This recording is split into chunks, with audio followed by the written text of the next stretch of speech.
Hey y'all, it's Dr. Wade and welcome to #Wow Wellness on Wednesdays, where each week I will take just 1 minute to give you the most important facts you need to know about a health or wellness topic.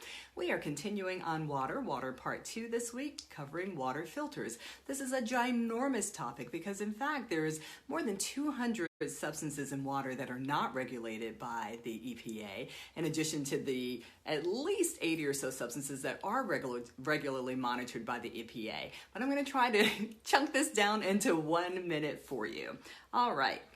First of all, you need to know what you're filtering out of your water. So it's important that you get a supply report, an actual breakdown of the contaminants that may or may not be found in your water from your water system, or you can contact the EPA Drinking Water Hotline directly in order to get that information. And that's important because different water filters filter out different substances. But generally speaking, we can sort of pick out 4 big categories. There are antimicrobial filters, things like ozone and UV, which help to kill off bacteria and parasites, but don't do any work on removing metals or chemicals from your water.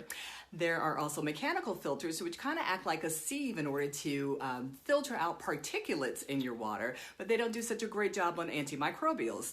So things like ceramic water filters fall into this category. Things like the pitcher water filters or the portable water filters are mechanical filters, so they don't do much for bacteria or parasites. And then there's reverse osmosis water filters, which are, I'm going to turn that off, I need a few extra seconds.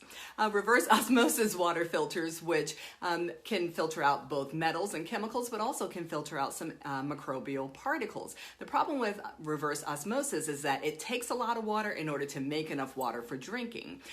Carbon filters do a great job of helping to bind heavy metals and also helping to bind volatile organic compounds, which are things like herbicides and pesticides. And it's estimated that if you combine a filter that uses reverse osmosis plus carbon filter technology, that you will be able to clear out at least 70 different contaminants from your water. And that's some pretty good clearance.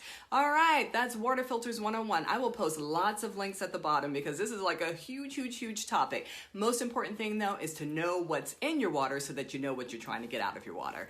Okay, bye-bye.